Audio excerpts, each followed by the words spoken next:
कहानी आ रहा था कसूगा की, जो कि एक नॉर्मल हाई स्कूल स्टूडेंट है। लेकिन एक दिन उसकी ज़िंदगी में एक ऐसी जादुई घटना होती है जिसकी वजह से उसकी कज़न अंधेरी दुनिया में कैद हो जाती है। लेकिन उसे मिलती है एक लेजेंडरी ग्रीम वॉर, जिसकी मदद से वो पहुंच जाता है एक मैजिक हाई स्कूल में। और वहां जाके उसे पता चलता है कि वो कोई मामूली इंसान नहीं, बल्कि डीमन लॉर्ड की शक्ति रखने वाला एक डीमन लॉर्ड कैंडिडेट है। आगे आ रहा था कि ज़िंदगी में क्या क्या मुसीबतें आती हैं, ये जानेंगे हम आगे की कहानी में। कहानी की शुरुआत में हम आराता को एक काली अंधेरी जगह में देखते हैं। जैसे ही आराता अपनी आंखें खोलता है, उसे कोई लड़की आवाज़ दे रही होती है। आराता को पता नहीं ऐसा क्यों, लेकिन शायद उसे उसका हाथ पकड़ना चाहिए। वो भी उसकी तरफ भागने लग जाता है, और जैसे ही वो लड़की अपना हाथ आगे करती है, आराता भी उसे पकड़ने के लिए अपना हाथ आगे करता है। जैसे ही वो उसका हाथ पकड़ने वाला होता है, तभी उसके हाथ में किसी के संतरे आ जाते हैं, और ये संतरे किसी और के नहीं, उसकी कज़न हिजरी के होते हैं, जो वहाँ गुस्से में बिल्कुल खड़ी होती है। तभी आराता कहता है, ओह हिजरी, तुम, क्या ब्रेकफास्ट तैयार हो गया है?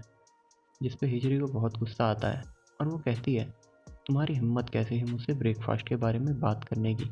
उसे कस के एक थप्पड़ मारती है। अगले सीन में हम आराता और हिजरी को ब्रेकफास्ट करते हुए देखते हैं। आराता को कुछ समझ नहीं आ रहा होता है। वो हिजरी से पूछता है कि आखिर तुम सुबह सुबह इतने गुस्से में क्यों हो, आखिर हुआ क्या है? इस पे हिजरी कहती है कि तुम थोड़ी देर पहले जो हुआ उसके बारे में कुछ कहना नहीं चाहते हो। तभी आराता कहता है, ओह हाँ, मुझे लगता है शायद तुम्हारे संतरों का साइज फिर से बढ़ गया है। जिससे हिजरी भी चौंक जाती है और कहती है कि मैंने तुमसे ये सवाल नहीं पूछा था। आराता कहता है कि अब तुम्हें हो क्या गया है, बचपन में तुम मुझे बड़ा पसंद किया करती थी। और उसे ऐसा कह के दीवार पर लगी एक ड्राइंग दिखाता है। अगर तुम्हें याद हो तो ये ड्राइंग तुमने मेरे लिए बचपन में बनाई थी। जिसे देख के हिजरी को बहुत शर्म आने लगती है, और वो जाके उस ड्राइंग को फाड़ने लग जाती है। लेकिन तभी आराता आता है और कहता है, ये देखो, इसका कोई फ़ायदा नहीं, क्योंकि मैंने पहले ही इसे अपने वॉलपेपर पे लगा लिया है। जिसे देख हिजरी को बहुत गुस्सा आ रहा होता है, और वो आराता के पीछे भागने लगती है, लेकिन आराता वहाँ से भाग जाता है। अगले सीन में हम आराता और हिजरी को स्कूल की तरफ जाते हुए देखते हैं, जहाँ पे आराता बताता है कि वो और उसके कज़न अभी साथ में ही रह रहे हैं। आराता और हिजरी स्कूल की तरफ जा ही रहे होते हैं, तभी आराता को कुछ अजीब सा महसूस होता है, और वो आसमान की तरफ देखता है। तभी हम देखते हैं कि सूरज पूरा ब्लैक हो चुका है और एक काली सी रोशनी फेंक रहा है। तभी हिजरी कहती है कि आज का मौसम सच में काफ़ी ज़्यादा अच्छा है। जिसे सुन के आराता थोड़ा कंफ्यूज हो जाता है, क्योंकि उसे लगता है शायद ये उसका मन का वहम है, या फिर सूरज सच में एकदम काला हो चुका है। अगले सीन में हम एक लड़की को देखते हैं, जो कि आराता के बगल से निकल रही होती है। आराता शुरुआत में तो उसे नोटिस नहीं करता, लेकिन कुछ ही दूर आगे जाने के बाद वो लड़की कहती है, जागो आराता कासुगा, वरना मैं तुम्हें मार डालूंगी। आराता भी ये सब सुन के अचानक से एकदम शॉक में आ जाता है और पीछे मुड़ के देखता है, लेकिन वहाँ तो कोई नहीं होता। अगले सीन में हम आराता को उसके क्लासरूम में देखते हैं, जहाँ पे टीचर पढ़ा रहे होते हैं, लेकिन आराता का ध्यान तो कहीं और ही होता है। वो अभी भी सूरज को घूर रहा होता है और सोच रहा होता है कि क्या सूरज सच में काला हो गया है, या सिर्फ ये मेरा वहम है, या ये हमेशा से ऐसा ही था। आगे हम आराता को उसके स्कूल की छत पे देखते हैं, जहाँ हिजरी आती है और कहती है, अच्छा तो तुम यहाँ इतनी देर से बैठे हुए थे, आखिर तुम्हें हो क्या क्या है? आगे आराता हिजरी से पूछता है कि क्या ये उसका वहम है, या फिर सच में सूरज ब्लैक हो गया और तुम्हें भी वो वैसा ही दिख रहा है। इस पे हिजरी कहती है कि ये तुम क्या बात कर रहे हो, जहाँ तक मैं जानती हूँ सूरज हमेशा से ही ब्लैक था। आराता कहता है, क्या तुम मुझसे मजाक कर रही हो? तभी हिजरी कहती है कि मैं मजाक नहीं कर रही, ये वही वर्ल्ड है जो तुम चाहते थे, जो तुमने मांगा था। मैं हमेशा से यहीं थी, और हम लोग हमेशा से साथ में थे, और अगर तुम प्रॉमिस करते हो कि तुम मेरे साथ हमेशा रहोगे, तो मैं वो सब कुछ करूँगी जो तुम चाहते हो, और हम दोनों इस वर्ल्ड में हमेशा खुश रहेंगे। तभी हम देखते हैं आराता को कुछ याद आ रहा होता है। तभी आराता हिजरी से कहता है कि क्या तुम्हें यकीन है कि तुम सच में हिजरी हो? और तभी आराता उससे कुछ क्वेश्चंस पूछने लग जाता है, जैसे कि उसकी date of birth, favourite food, और बहुत सी अजीब चीज़ें, जिसमें वो सबका सही जवाब दे देती है। वो बोलती है, देखो मैं सच में हिजरी हूँ, आखिर तुम मुझ पर यकीन क्यों नहीं करते? और उससे एक आखिरी सवाल पूछता है और कहता है कि आखिर सूरज किस कलर का है? तभी हिजरी कहती है कि ऑफ कोर्स, जाहिर सी बात है कि सूरज हमेशा से ब्लैक कलर का ही था, और वो कभी चेंज नहीं होगा। तभी आराता उठता है और कहता है कि अच्छा, तो फिर तुमने इस फोटो में सूरज को रेड कलर का क्यों बनाया था? हिजरी ये देख के डर जाती है और काफ़ी शॉक में आ जाती है, और तभी आराता कहता है कि आखिर तुम कौन हो और असली हिजरी कहाँ पे है? इस पे ये नकली हिजरी हंसने लग जाती है और कहती है कि अच्छा, तुम्हें पता चल गया, मुझे नहीं लगा था तुम्हारे जैसा कोई बेवकूफ़ ये पता भी लगा पाएगा। आराता और हिजरी आपस में बात ही कर रहे होते हैं, तभी आराता के पीछे से कोई लेज़र गन से फायर करता है, लेकिन उससे हिजरी को कुछ नहीं होता। हम देखते हैं कि हिजरी के ऊपर एक बहुत तगड़ी शील्ड लगी होती है। तभी हम छत के टॉप पे एक लड़की को देखते हैं जिसे हमने पहले रोड पे देखा था, जो कि अराता को धमकी दे रही थी। अराता कहता है कि ओह, ये तो वही बिग बूब्स वाली लड़की है।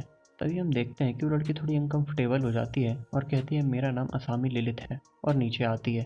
जिस पे अराता उससे पूछता है कि आखिर ये तुमने कैसी ड्रेस पहनी है, और ये बताती है कि ये उनका मेज मोड है, जिसपे वो मैजिक को अपनी फुल पावर में यूज़ करते हैं। तभी हम उस नकली हिजरी को देखते हैं जो कि एक चुटकी बजाती है, जिससे सारा का सारा वर्ल्ड बदलने लग जाता है। हम देखते हैं कि सारा स्कूल रूम टूटे हुए हैं, रोड भी टूटी हुई है, पूरी की पूरी दुनिया ही तबाह सी हो चुकी है। अराता भी काफ़ी शौक में होता है और पूछता है कि ये कौन सी जगह है, जिसपे हिजरी कहती है कि क्या तुम जिस जगह पे पूरी ज़िंदगी रहे हो, जी हो, क्या तुम अब उस जगह को नहीं पहचान पा रहे हो। तभी लिलित कहती है कि ये सही कह रही है, ये सब एक ब्रेकडाउन फिनोमिना की वजह से हुआ है, जिससे ये पूरी की पूरी जगह तबाह हो चुकी है। लिलित ये सब बता ही रही होती है कि तभी अराता के सर में ज़ोरों से दर्द होने लग जाता है और वो ज़मीन पर बैठ जाता है। जिसमें हिजरी कहती है ओह, लगता है शायद तुम्हें अब याद आ गया कि आखिर यहाँ चल क्या रहा है।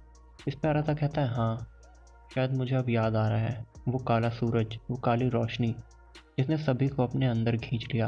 सब लोग मर रहे थे, अंधेरे में जा रहे थे, और ये सब तब तक चलता रहा जब तक उस रोशनी ने सबको अंधेरे में नहीं खींच लिया। तभी हम देखते हैं कि हिजरी अराता को एक ग्रीन बॉर दे रही होती है। उस ग्रीन बॉर से कहती है कि वो अराता का ख्याल रखे और उसकी एक विश पूरी कर दे। अराता कहता है आखिर ये तुम किसके साथ बात कर रही हो और तुम कहाँ जा रही हो। तभी हिजरी कहती है कि मेरा समय आ चुका है, अब मैं जा रही हूँ, अपना ख्याल रखना और समय पे खाना खाते रहना। अराता को कुछ समझ नहीं आ रहा होता कि यहाँ पे चल क्या रहा है और उसे क्या करना चाहिए।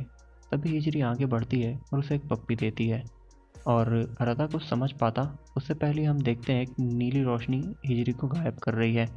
अराता उसका हाथ पकड़ने की कोशिश करता है, लेकिन हिजरी तब तक गायब हो जाती है। तभी हम अराता को एक अंधेरी जगह में देखते हैं और अराता पूछता है कि यह क्या चल रहा है, और अगर ये ग्रीन बोर्ड काम करती है तो प्लीज़ मेरी विश पूरी करो और मुझे मेरी नॉर्मल ज़िंदगी वापस कर दो, जहाँ पे मैं हिजरी के साथ समय बिता सकूँ। तभी वो ग्रीन बोर्ड चमकने लग जाती है और अराता को सब याद आ जाता है कि आखिर चल क्या रहा था। तभी नकली हिजरी आती है और कहती है कि तुम ही ने तो ये वर्ल्ड बनाने के लिए मुझे कहा था। लिलित कहती है कि मुझे यहाँ पे ब्रेकडाउन फिनोमिना के लिए भेजा गया था, लेकिन जब मैं यहाँ आई तो मैंने देखा कि यहाँ तो पूरी की पूरी सिटी बनी हुई है और ये एकदम सुरक्षित है। इस पर ग्रीमवॉर हंसने लग जाती है और कहती है आखिर ये मेरी पावर की वजह से हुआ है, और मेरे जैसी पावरफुल ग्रीमवॉर ये कभी भी कर सकती है, चुटकी बजाते ही। ये मेरे लिए बच्चों का खेल है। जिस पर लिलित कहती है कि इसलिए मुझे तुम्हें मिटाना होगा ताकि ऐसा दोबारा कभी ना हो, और अराता की तरफ अपनी गन कर लेती है और कहती है कि इसे ऑर्डर दो कि ये वर्ल्ड डिस्ट्रॉय कर दे, बदले में मैं तुम्हें जीने दूंगी, हिजरी की सारी यादें मिटा के। अराता को कुछ समझ नहीं आ रहा होता कि यहाँ पे चल क्या रहा है, और वो काफ़ी शौक में होता है। तभी लिलित कहती है कि जल्दी अपना डिसीजन लो, वरना मैं तुम्हें मार दूंगी और ये सारा खेल यहीं पे ख़त्म हो जाएगा। इस पर अराता हंसने लग जाता है, अच्छा तो तुम मुझे जीने दोगी, वो भी हिजरी की यादें मिटा के। अच्छा हाँ, हिजरी, हिजरी के साथ आखिर हुआ क्या, क्या वो जिंदा है। जिस पर ग्रीमवॉर कहती है कि हाँ वो जिंदा है, मैं बस उसकी एक नकली कॉपी हूँ और वो स्पेस में कहीं खो गई है, और मुझे ये तो नहीं पता कि वो कहाँ पे है, लेकिन मैं बस इतना बता सकती हूँ कि वो अभी भी ज़िंदा है। जिसे अराता सुन के काफ़ी खुश हो जाता है और कहता है अच्छा तो वो ज़िंदा है, अगर ऐसा है तो फिर मैं ग्रीमवॉर तुम्हें नहीं दूंगा और ये वर्ल्ड भी डिस्ट्रॉय नहीं करूँगा। इसके बजाय मैं तीसरा ऑप्शन चुनना पसंद करूँगा। अगले सीन में हम अराता को एक बड़े से गेट के सामने देखते हैं, जो कि शायद किसी स्कूल या यूनिवर्सिटी का होता है। तभी हम देखते हैं कि गेट के अंदर से लिलित बाहर आती है। आगे हम देखते हैं अराता और लिलित कहीं पे जा रहे होते हैं और यहीं पे पास्ट की बातें कर रहे होते हैं। तभी हमें कुछ पास्ट के सीन दिखाए जाते हैं जहाँ पे अराता कहता है कि मैं एक मैजिशियन बनूंगा। इस पर लिलित कहती है कि तुम क्या बात कर रहे हो, ये तो पॉसिबल ही नहीं है। तभी अराता अपनी ग्रीमवॉर दिखाता है और कहता है ये मैजिशियन के पास होती है ना, यानी कि मैं एक जादूगर बन सकता हूँ। जिस पर लिलित कहती है कि हाँ तुम कह तो सही रहे हो, लेकिन ऐसा कभी हुआ नहीं है, लेकिन ऐसा हो सकता है, आखिर तुम्हारे पास भी एक ग्रीमवॉर है। इस पर अराता कहता है अच्छा ठीक है, इसका मतलब अब मैं एक मैजिशियन बन सकता हूँ और मैं इससे हिजरी को वापस लेके आऊँगा। आगे हम अराता और लिलित को जाते हुए देखते हैं, जो कि अपनी क्लासरूम की तरफ जा रहे होते हैं, जहाँ पर लिलित बताती है कि अराता और उसकी एज सेम है और वो यहाँ पे एक टीचर है। तभी लिलित अपनी क्लासरूम में अराता को इंट्रोड्यूस कराती है और अराता भी अपना एक इंट्रोडक्शन देता है। तभी एक लड़की हाथ खड़ा करती है और से पूछती है कि आखिर तुम्हें किस तरह की लड़कियां पसंद है। जिस पे अराता कहता है कि मुझे बड़े संतरे वाली लड़कियाँ काफ़ी पसंद है। ऐसे जवाब से वो लड़की भी चौंक जाती है और सोचती है क्या ही बेशरम लड़का है, और पूछती है कि मैंने सुना है कि तुमने अपने जादू से एक नया वर्ल्ड बना दिया था। इस पर अराता कहता है हाँ, ये तो मेरे बाएं हाथ का खेल था। जिसे सारे स्टूडेंट चौंक जाते हैं और पूरे स्कूल में हल्ला हो जाता है कि एक नया स्टूडेंट आया है जो करीब डीमन लॉर्ड के जितना पावरफुल है, और ये खबर प्रिंसिपल तक पहुंच जाती है। इससे अराता काफ़ी खुश होता है और कहता है ये सुनने में काफ़ी कूल लग रहा है, एक डीमन लॉर्ड स्टूडेंट, वाओ। लेकिन प्रिंसिपल को इससे कोई प्रॉब्लम नहीं होती और वो कहता है कि अच्छी बात है, इससे बाकी स्टूडेंट को भी कंपटीशन मिलेगा। और अराता को बताता है कि यह कोई नॉर्मल स्कूल नहीं है, बल्कि एक मैजिक स्कूल है। यहाँ पे सभी स्टूडेंट्स को मैजिक सिखाया जाता है और ये स्कूल लोगों से छुपा के बनाई गई है। ये गवर्नमेंट से फंड लेती है और कंट्रीज़ के मैजिक केसेस सॉल्व करती है, और जो भी यहाँ से मैजिक सीखते हैं उसे मेगस कहते हैं। तभी अराता उससे पूछता है कि अगर मैं एक मेज बन गया तो क्या मैं हिजरी को वापस ला सकूंगा। प्रिंसिपल कहता है कि मैं इस बारे में कुछ नहीं कह सकता, ये तुम्हारे ऊपर डिपेंड करता है कि तुम मैजिक कैसे सीखते हो। तभी अराता कहता है फिर तो मुझे शॉर्टकट यूज़ करना पड़ेगा। लेकिन लिलिथ कहते हैं कि इस चीज़ में कोई शॉर्टकट नहीं होता। लेकिन प्रिंसिपल बताता है कि अगर तुम्हें जल्द से जल्द हिजरी को वापस लाना है तो तुम्हें ट्रिनिटी 7 से दोस्ती बनानी पड़ेगी। अराता कहता है क्या, ट्रिनिटी 7? हाँ, ट्रिनिटी 7 एक 7 लड़कियों का ग्रुप है जिसमें यहाँ के टॉप मेजर्स रहे, और ललित भी उनमें से एक है। अगर तुमने ट्रिनिटी 7 को अपने प्यार के जाल में फंसा लिया तो तुम आराम से मैजिक सीख सकते हो। अच्छा, बस इतनी सी बात, ये तो मैं आराम से कर सकता हूँ, मुझे बस उन सभी को अपने जाल में फंसाना है। तभी हम आराधा और ललित को देखते हैं जो कि आराम से क्लासरूम की तरफ जा रहे होते हैं। तभी आराधा की नज़र स्कूल के सीलिंग के ऊपर उठ जाती है और आराधा कहता है कि आखिर तुम वहाँ कर क्या रहे हो, नीचे आओ, तुम छुपे क्यों हो। तभी वो कहती है अच्छा, तो तुमने मुझे नोटिस कर लिया। और वहाँ से एक लड़की बाहर आती है और नीचे कूदती है। तभी आराता कहता है ओह, ये तो एक निंजा है। तभी वो लड़की कहती है हाँ, तुमने सही पहचाना, मैं एक निंजा हूँ। और कहती है नाइस टू मीट यू आराता, मेरा नाम है लिवी काजुमा और मैं निंजा आर्ट्स स्टडी करती हूँ। आराता कहता है इसका मतलब तुम एक मैजिशियन नहीं हो बल्कि तुम एक निंजा हो। आगे लिलिथ बताती है कि लिवी भी असल में ट्रिनिटी 7 की मेंबर है। तभी आराता कहता है ये तो काफ़ी ज़्यादा कूल है, और क्या बाकी ट्रिनिटी 7 के मेंबर भी इसी तरह अजीबोगरीब टेक्निक्स का यूज़ करते हैं। तभी लिख कहते हैं कि ये देखो, बाकी के 2 मेंबर वो रहे। और हम देखते हैं कि इस ब्लैक हेयर वाली लड़की का नाम अकियो फूडो है और ब्लॉन्ड हेयर वाली का मीरा यामना। और हमें पता चलता है कि मीरा स्किल्स के मामले में लिलिथ से भी ज़्यादा पावरफुल है और आकियो इस स्कूल की बेस्ट फाइटर में से एक। तभी आराधा कहता है कि अच्छा, यानी कि सातों के सात लड़कियां हैं ट्रिनिटी 7 में। लिवी बताती है कि मैजिक असल में इमोशन से कंट्रोल किया जाता है और इमोशंस लड़कियों के अंदर ज़्यादा होता है, इसीलिए लगभग इस स्कूल में सारी की सारी लड़कियां ही हैं। और इमोशंस के बारे में बातें चली रही होती हैं कि लिलिथ को काफ़ी शर्म आ जाती है और वो आराधा को मार के वहाँ से चली जाती है। आगे हम आराधा को उसके ड्रोम में देखते हैं जहाँ पे वो बिल्कुल थक हार के सोया हुआ होता है। आराधा चुपचाप सोया ही हुआ होता है। तभी उसे याद आता है कि उसकी आखिर ग्रिमवॉर कहाँ है। तभी हम देखते हैं कि आराधा की ग्रिमवॉर अचानक से उसके गले में आ जाती है और आराधा कहता है ओह अच्छा, तो तुम इस तरह छुप भी सकती हो। तभी ग्रिमवॉर कहती है कि तुम मुझे काफ़ी थके हुए लग रहे हो, तुम्हें शायद एक बात लेना चाहिए।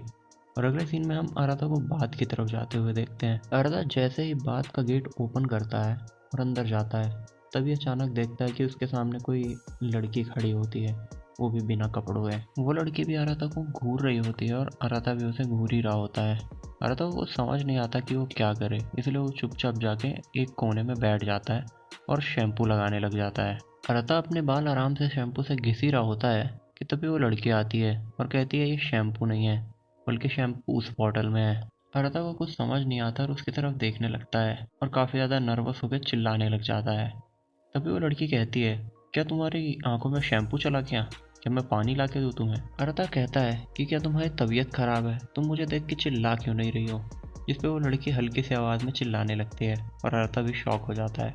आराधा उस लड़की से बातें कर ही रहा होता है कि तभी वो नोटिस करता है कि वो बिल्कुल हिजरी की तरह दिख रही है और उससे पूछता है कि क्या तुम्हारी तबीयत सच में ठीक है ना। जिसपे वो लड़की कहती है कि मेरी ब्रा साइज 82C है। जिसपे आराधा भी उसे घूरने लग जाता है।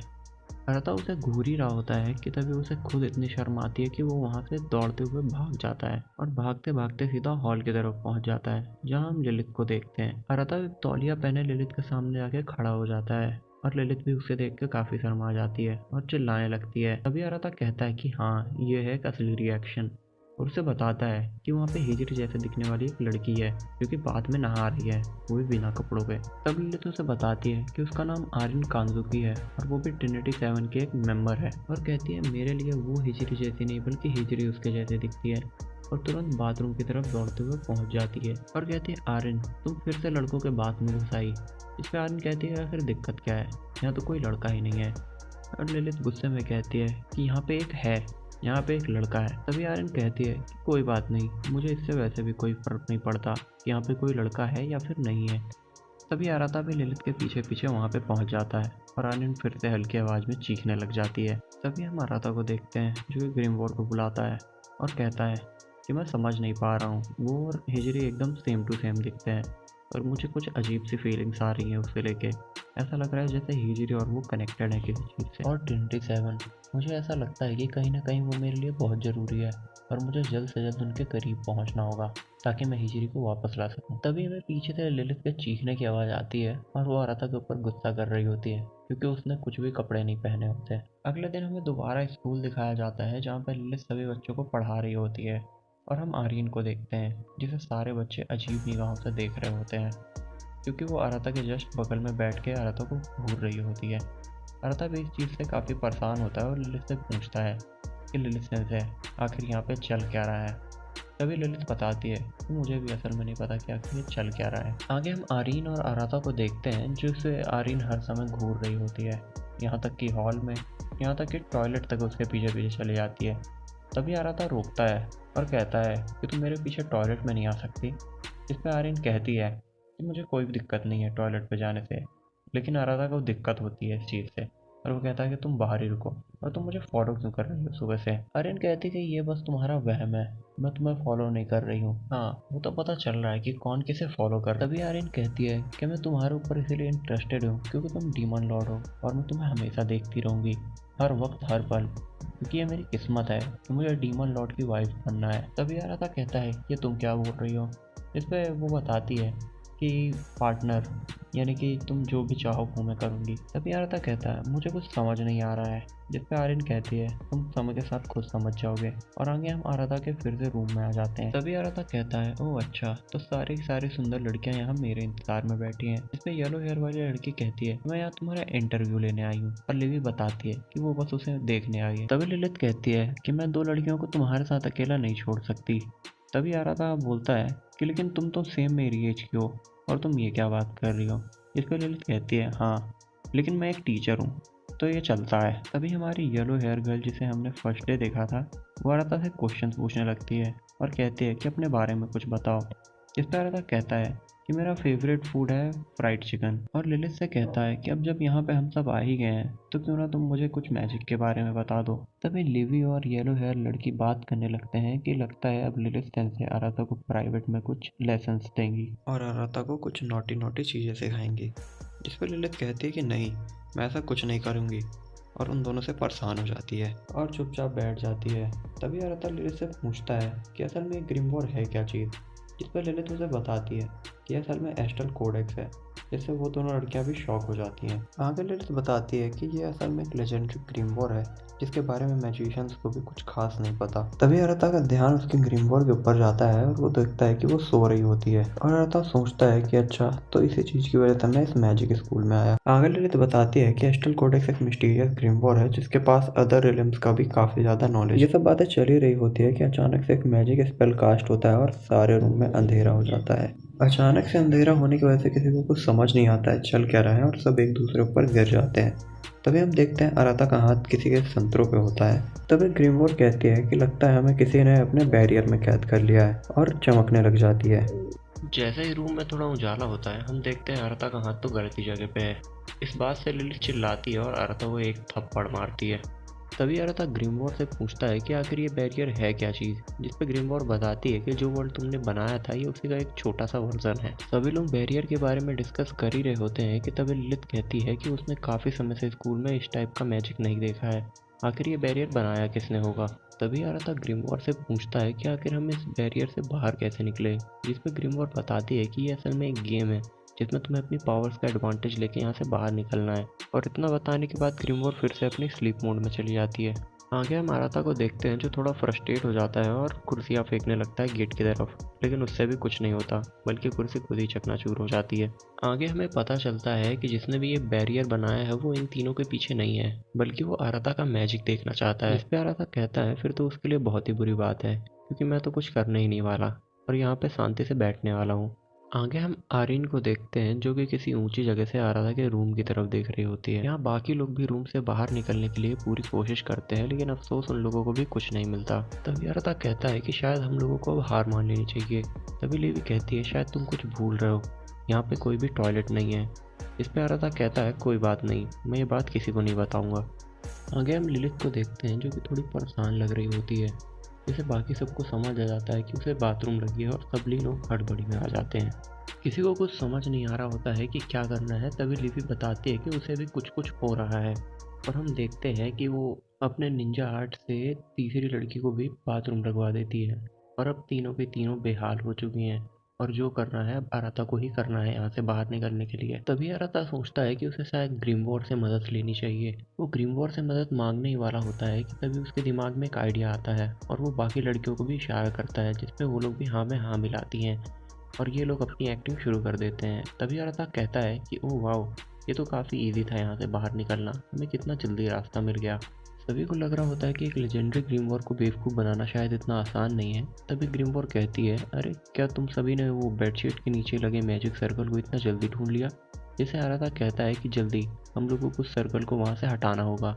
तभी लिवी अपने मैजिक से बेडशीट को ऊपर उड़ाती है और ये लोग भी मैजिक को डिटेक्ट कर लेते हैं, जिससे मैजिक सर्कल दिखना शुरू हो जाता है। या ललित भी अपनी गन लेके तैयार खड़ी होती है कि जैसे ही मैजिक सर्कल दिखेगा मैं उस पर फायर करूँगी, और जैसे वो उस पर फायर करती है मैजिक सर्कल भी वहीं पर टूट जाता है और आराता कहता है जिसे भी यहाँ से बाहर जाना है जल्दी करो और बाथरूम की तरफ भागो।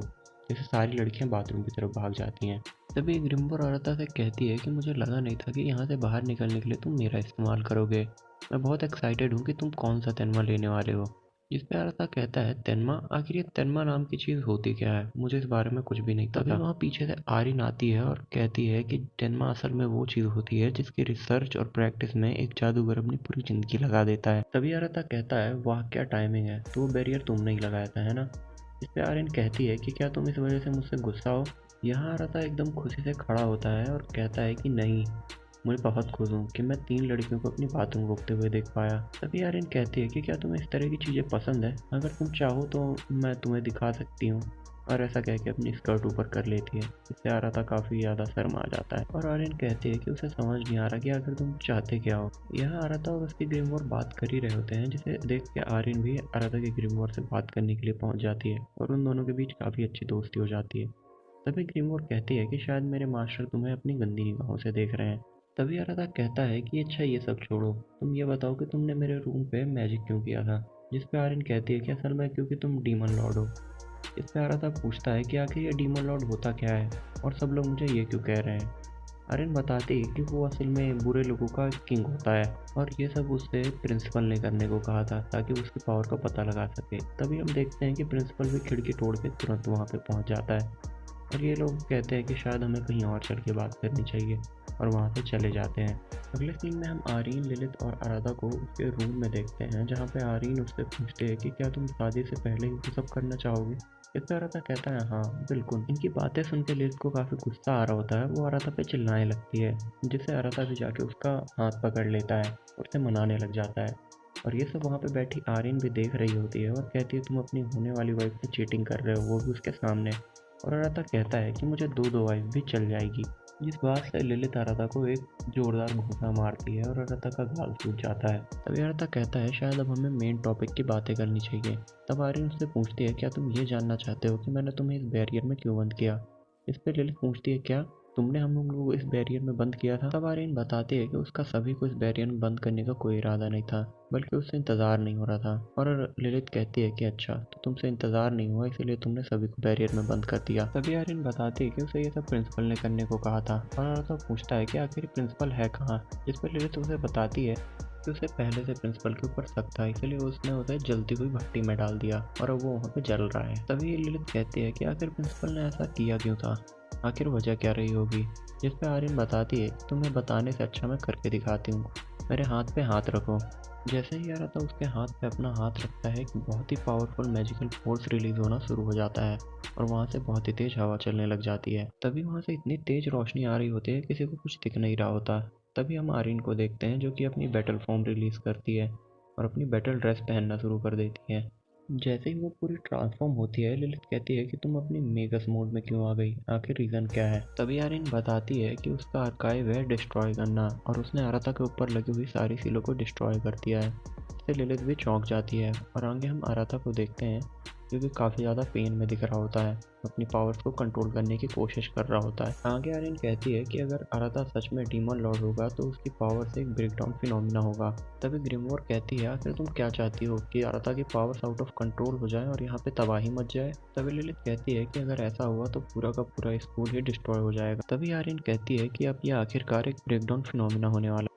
आराता कहता है कि क्या ब्रेकडाउन फिनोमिना, मैं फिर से ऐसा नहीं होने देना चाहता। तभी हम देखते हैं आराता की पावर आउट ऑफ कंट्रोल हो जाती है और आसपास हर तरफ ब्लैक ब्लैक क्लाउड आ जाते हैं और सारी की सारी चीजें अंधेरे में जाना शुरू हो जाती हैं। तभी लिलिथ उसे कहती है कि ये जो तुम कर रही हो ये बहुत डेंजरस है, जिस पे आर्यन उसे बोलती है कि एक मेज को अपना तेनमा फॉलो करना होता है, चाहे वो कितना ही डेंजरस क्यों ना हो, है ना टीचर। जिस पे लिलिथ कहती है तुम कह तो सही रही हो, लेकिन ये बहुत ज्यादा खतरनाक है। आगे आर्यन बताती है कि उसे लगा नहीं था कि आराता की पावर्स इतनी ज्यादा खतरनाक होगी कि पूरा का पूरा स्कूल ही मिटना शुरू हो जाएगा। तभी हम लिवी को देखते हैं जो कि सूरज को देख रही होती है, जो कि पूरा का पूरा ब्लैक हो चुका होता है। आगे हम स्कूल के प्रिंसिपल को देखते हैं जो कि कह रहा होता है कि अब इसे सिर्फ एक इंसान रोक सकता है और वो है खुद आराता, वरना ये पूरा स्कूल डिस्ट्रॉय हो जाएगा। तभी हम आराता को देखते हैं जो कि अपने मैजिक के कारण बहुत ज़्यादा पेन में होता है और उसका मैजिक आउट ऑफ कंट्रोल होने की वजह से उसके पीठ में डेविल वाले 2 पंख भी निकल आते हैं। आगे हम लिलिथ को देखते हैं जो सोच रही होती है आखिर उसे करना क्या चाहिए। अगर उसे जल्दी ये सब नहीं रोका तो पूरा स्कूल नहीं बल्कि पूरा का पूरा शहर ही डिस्ट्रॉय हो जाएगा। पूरे शहर में तबाही मच रही होती है और अगर ये सब जल्दी नहीं रुका तो सब खत्म हो जाएगा। तभी लिलिथ कहती है माफ करना राता, लेकिन मुझे तुम्हें मारना होगा वरना सब कुछ खत्म हो जाएगा। लेकिन आर्यन उसके सामने आ जाती है और लिलिथ कहती है हट जाओ आर्यन, वरना ये सारा का सारा स्कूल एरिया और हम सब मारे जाएंगे। लेकिन आर्यन वहाँ से हटने को तैयार नहीं होती और कहती है मैं डीमन लॉर्ड की होने वाली वाइफ हूँ और मेरे रहते कोई मेरे हस्बैंड को नहीं मार सकता, और अगर तुम्हें आराता को मारना है तो सबसे पहले तुम्हें मुझसे फाइट करनी होगी। इन दोनों की बहस चली रही होती है कि तभी वहाँ पे दीवार टूटती है और मीरा और आक्यो भी वहाँ पे पहुँच जाते हैं जो कि स्कूल के सिक्योरिटी में नंबर 1 और नंबर 2 होते हैं। जिसपे आक्यो कहती है कि अगर हमें ये रोकना है तो हमें सिर्फ उस लड़के को मारना होगा, है ना। तभी लिलिथ उनसे पूछती है कि तुम तो एक मिशन से बाहर गए हुए थे, जिसपे आक्यो बताती है कि वो तो उनके लिए बच्चों का खेल था। तभी आर्यन बोलती है कि किसी कारण से ब्रेकडाउन फिनोमिना रुक सा गया है। तभी मीरा बताती है कि उसका तेनमा जस्टिस है जिसकी पावर से उसने पूरी टाइमलाइन को ही रोक दिया है और अब इस टाइमलाइन में किसी का ही मैजिक काम नहीं करेगा। तभी मीरा की नजर आराता की तरफ जाती है जो कि काफी ज्यादा पेन में होता है। तभी मीरा कहती है कि हमें ये सब जल्द से जल्द खत्म करना चाहिए